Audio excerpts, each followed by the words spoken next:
What's up, world? This your boy, God. You know what I'm saying? And I'm just here chilling. You know what I'm saying? I'm just, sitting up here. He was preaching. You know what I'm saying? But preaching, man. Hey, it ain't like God trying to. It ain't like I'm trying to stop church or stop preaching. But after listening to me, you know what I'm saying? I'm just saying it's God, not Adam, TD Jakes. After listening to me and knowing who I am, you know what I'm saying? No preaching to people. You know what I'm saying? Trying to teach them something else about God. You really don't need to know no more. You know Enoch, you know Adam, you know the sons, and he gonna be 70. That'll be 1,000. So 70 years old when Adam turns 70. You know what I'm saying? In 16 years, Adam gonna be 70.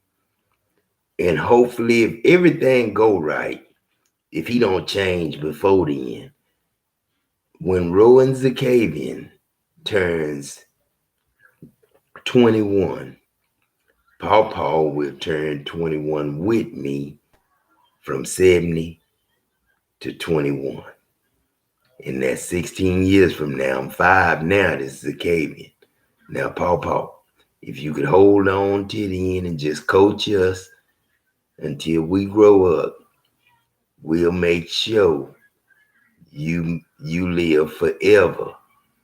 Them 3 years Uncle Peck had lived, you know what I'm saying, plus forever with Uncle Peck when you turn 21 and he 21 with you. I thought about Uncle Peck today. I cried, man, because I say, man, can't nobody have him, you know what I'm saying? I was, being kind of selfish, you know what I'm saying? Because, when Uncle Peck, when God took my knee and took it apart and raised it up and showed me just like putting it up under my chin, but he didn't put it all the way like he had Nisha's when she came out as a baby.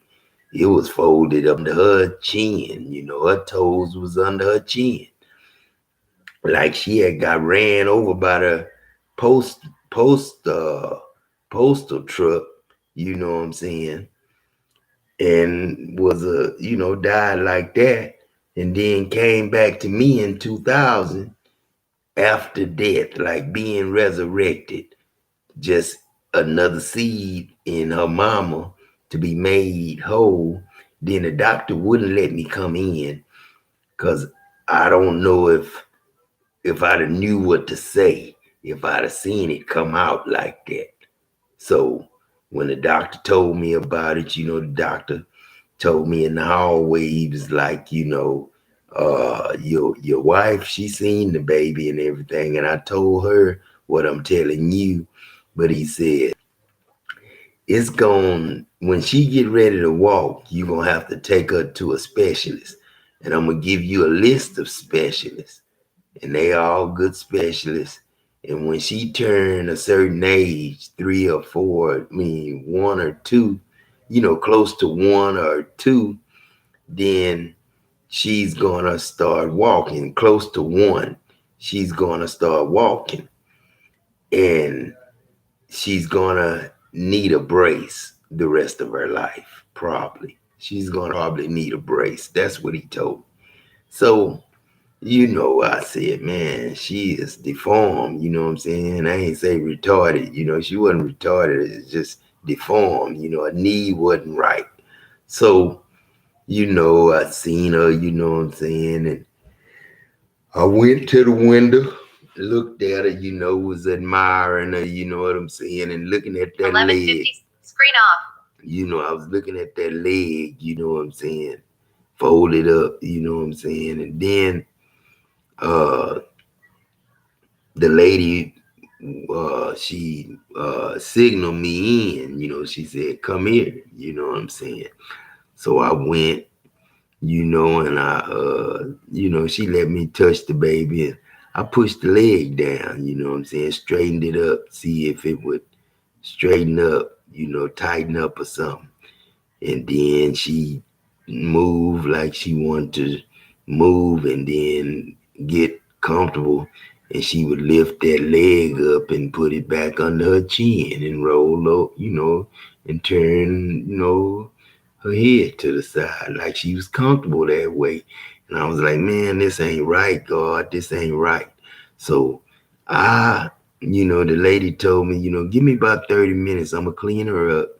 And then I'm going to let you take her to visit her mother. I said, okay. So I waited 30 minutes and then I went in there and I talked to Nita about the leg. And she said the doctor told her the same thing. So I went to get the baby, after the 30 minutes, you know what I'm saying? And I came back in there and Nita said, before I hold her, I want to go take a shower, get clean first. So she went and, got clean. It was more a spiritual thing. I thought of it when she wanted to get clean. She didn't want to hold her baby dirty, for us, just had her and, the bloody, she wasn't bloody, but she hadn't took a shower from the time she had the baby. So she wanted to take a shower before she wanted to be clean to touch her baby. So that was kind of a spiritual thing to me. Before she touched her and handled her, she wanted to be clean.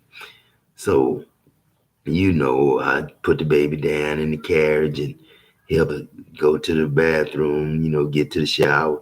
Then I came on out and shut the door and I raised the baby up to God. You know what I'm saying? I raised Nisha up to God and I said, God, you know what I'm saying? I need you right now. And I kind of felt like God was, listening to me saying, okay, what you need, Adam? And I said, God, my daughter, she deformed, you know what I'm saying? She not whole, And I got 5 other kids, God. This is my 6th kid. And I want her whole just like the rest of them. I said, but your words say I got to go through your son, Jesus Christ. And mind you, me, I always thought Jesus was a nickname for me, you know what I'm saying? This God, you know what I'm saying? So I always taught Adam that. That's the way Mama did them. You say Jesus Christ. And he'd hear them say that, but he always knew God. So he would hear them say Jesus Christ, you know what I'm saying? And he always thought that was just my nickname, you know what I'm saying? So I always roll with that with Adam, my nickname God, you know what I'm saying? This Jesus. So Adam said, I know your words say I got to go through your son, Jesus Christ. So this Jesus, God, I just went at him like that. I say, this Jesus, God, I need my daughter whole just like everybody else. So God answered me, you know what I'm saying? I put the baby down, heard Nita knocking, helped her back to the bed, you know what I'm saying?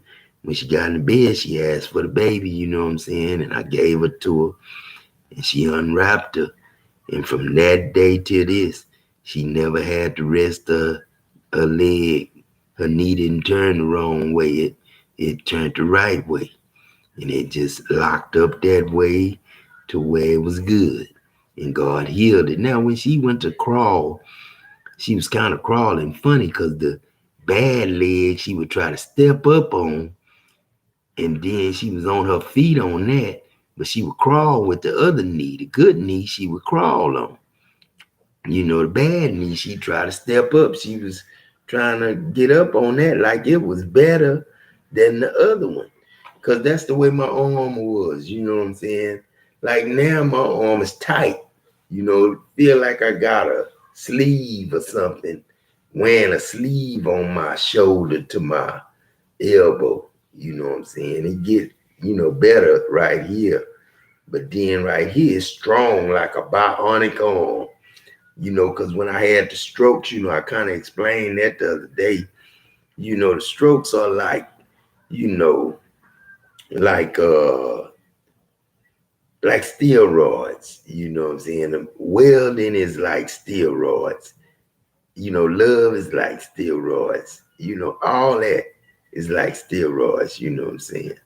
What you need, you know, to relieve pain, what you need to relieve, to heal. When you cut, every stripe that they hit me with in my back, you know what I'm saying? Every stripe they struck across my neck, every stripe that hit me in the back of my head, you know what I'm saying? Every stripe on my arms and legs, you know what I'm saying? Every cut, you know what I'm saying? Heal with the love of the heavens and the 10,000 saints and the trillions and trillions of saints now completely healed my soul. You know what I'm saying? And when I had 2.5 strokes, you know what I'm saying? That was like 3 stripes. I mean, 2 stripes, you know what I'm saying? And then a half a stripe or a quarter of a stripe, a little stripe. You know what I'm saying? 2 long cuts and a short cut. You know what I'm saying? And after the arm went, that's what them cuts was when I was operating. So the strokes happened, and then I had to weld by loving, by giving growth hormones and steroids, testosterone, growth hormones. They pretty much do this. What they do is go to the gym and work out. I'm talking to men. Now, women, they used to do that stuff too. But then, they get muscles. You really, if a woman, I've seen some fine women that was bodybuilders and they be all muscled up, on stage. But then when they normally at home eating pizza and all that fat kind of saturates in that beautiful women, the bodybuilders, when you see them, you know what I'm saying? And they off duty. When I say off duty for a bodybuilder, you know what I'm saying? And, cheat on their diet, you know what I'm saying? But when they get ready to, have a performance, get ready to go for Miss America, or Miss Olympia, stuff like that, they, work out, and fast and all that, and drop all that water weight, and they get to pure muscles, you know what I'm saying, sweat and all that, and they fast and they get down to weight, but they work out, and they, a lot of them on steroids or some type of, additive to give muscle to women. But what steroids do is just like it it's a cut. And when you cut something, every time you lift weights, you're cutting your muscle fibers. It's like a whole bunch of little cuts in your muscle fiber, just like stretch marks on a woman's stomach. You know what I'm saying? That when it healed, it left that space, and that skin between the space is the skin that healed up. So when you take steroids or growth hormones, what they do is when you work out and lift weights and you tear your muscles, the steroids go in the muscles, and within a couple of days, they heal them up. So you're sore the first day, then you rested and you're a little sore the second day. Then you rest and you're a little sore the third day. But the fourth day, you're really not that sore no more, because with steroids, your muscles healed up and within the 3 days you had off. And then when you went back to working out, then, you start tearing up the muscles again. Then every time like I used to have a thing when I worked out, everything I ever did, I ain't bragging or nothing, but I can teach it. You know what I'm saying? Like working out at the gym. It's simple. It's a simple program that You can remember that a man ain't gotta tell you he gon' you know uh uh come to my seminar and I'll teach you step by step to do this. You ain't gotta teach nobody step by step. All they gotta remember is simple. All you gotta remember is chest and triceps, back and biceps and legs. You know what I'm saying? And when you work shoulders, you work back. You know what I'm saying? Or sometimes you work shoulders, you work triceps. You know what I'm saying? On that day. But a lot of times it's hard to work shoulders on tricep day and chest day because those two muscles go together and those two muscles break down real bad. And when you break them down, when you finish with your workout, then you try to go to a shoulder workout and you got to work with your triceps. Then your triceps are too tore up to really allow you to get heavy enough or work out enough on your shoulders to get it. So you really work your shoulders when you work your chest or your triceps, especially when you do dips and bench press. You working shoulders. You know what I'm saying? And behind your neck press, that's shoulders. You know what I'm saying? So a lot of times when I do chest and triceps, I throw shoulders in there on that day and I work them in between like I do my bench press. I need all the triceps and biceps, which is my pecs. You know, I need them, my chest.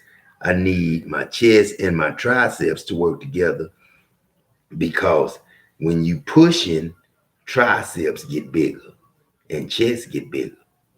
When you pulling, back get bigger and biceps get bigger. And when you do bicep curls, biceps get bigger.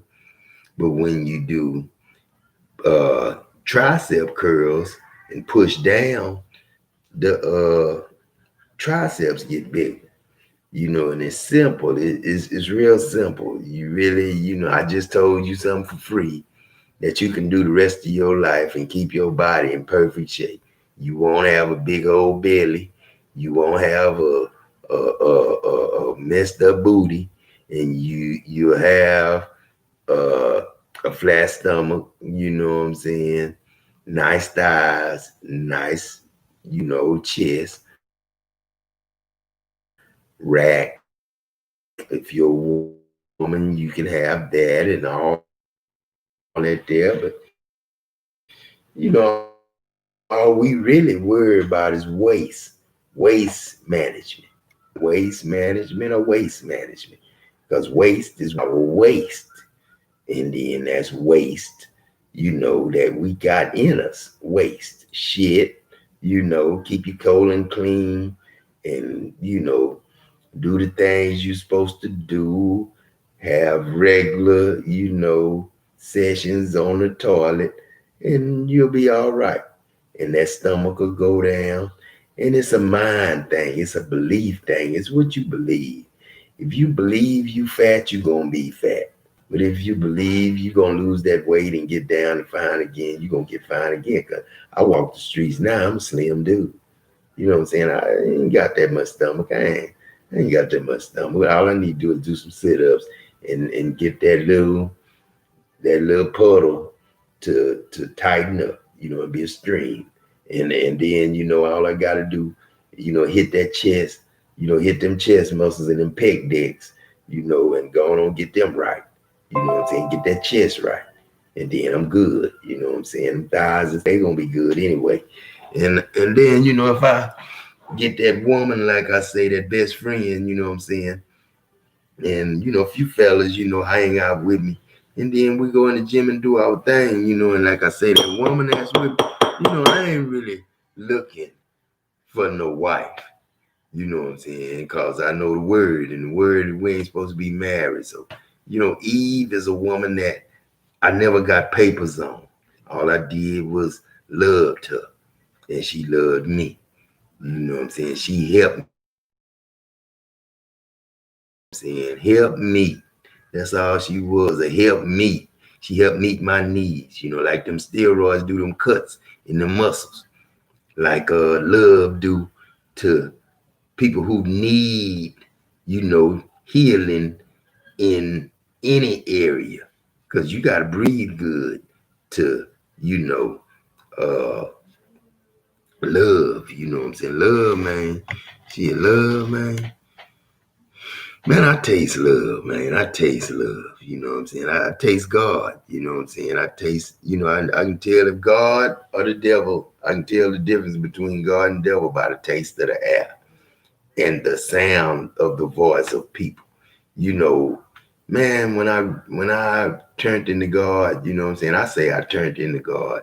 But when I first heard the air talk, when I first heard the air talk, you know what I'm saying? I say it right when I say the air talk. I say the air that's God, but the air is the air. When I seen the Spirit of God make my friend Hank, my co-worker Hank, the safety man, when I seen it blow his hair, he's a white dude and he got straight hair. When it blew it out like a big, electric afro, and then blew it in the wind when I was screaming out, he ain't never been up here with us. Now, when that happened, I just shut up. You know what I'm saying? Stop talking, stop thinking, because I had just heard the wind say through my mouth that I ain't never been up here with them. Now, just before that, I seen a star burning upside down. I saw a figure of the planet and the stack that was burning up from the earth. I seen one doing the same thing, looked just like it looked just like I was sitting on the earth looking at a stack blowing fire up. And then I look at the sky and the heavens and I seen the same ground with that fire and the flame was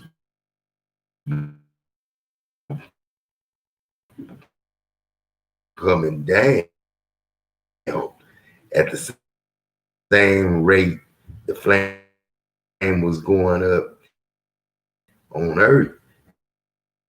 The rate was coming down from heaven from that stat.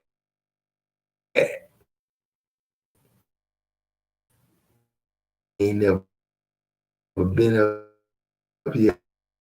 I knew I had reversed where I was. I was no longer standing on the ground on earth, but I was really in heaven.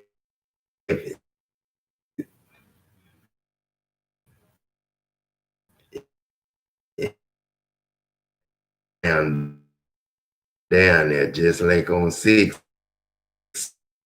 Sense. You know what I'm saying? On the movie Sixth Sense, when they said, when he said,